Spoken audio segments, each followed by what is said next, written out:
داستان برمیگرده به انرژی. همه چیز با انرژی اینجا داره کار میکنه. همه چیز با انرژی داره کار میکنه. هر موقع که اخبار منفی نگاه میکنی ازت دزدی انرژیتیکی میشه از شعورت. بعد در لول بالا میشه مثلا نه قبلش که شعوره، بعد از شعور انرژی به وجود میاد. انرژی و شعوره دیگه همون یکیه.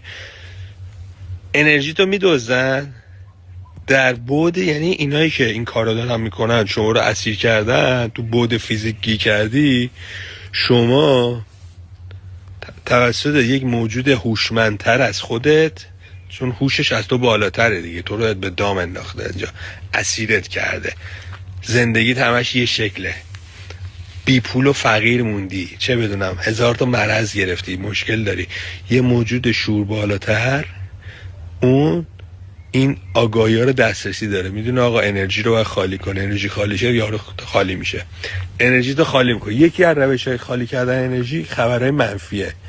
خبر منفی اگه نگاه کنی، گوش کنی، بشنوی، تخلیه انرژی میشی. تخلیه انرژی بشی 100% شما انرژی داری. صبح که پا میشی جهان هستی 100% پر میکنه.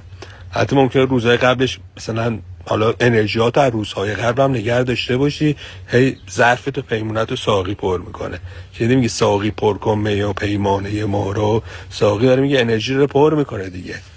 بعد خیلی مهمه شب میخوای بخوابی چجوری بخوابی، صبح میخوای بلند شی چجوری بیدار شی. اینا همش فرمول داره دیگه. و بری تو این مسیر یاد بگیری که بتونی انرژی تو پر کنی، شعور آگاهیت پر شه، بعد زندگی تغییر میکنه. تو از این بود مثلا یه آدم کارگر بودی میشی سرکارگر، مثلا میشی مدیر.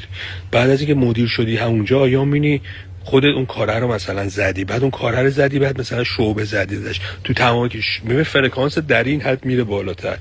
و راهش همینه، راه دیگه نداره.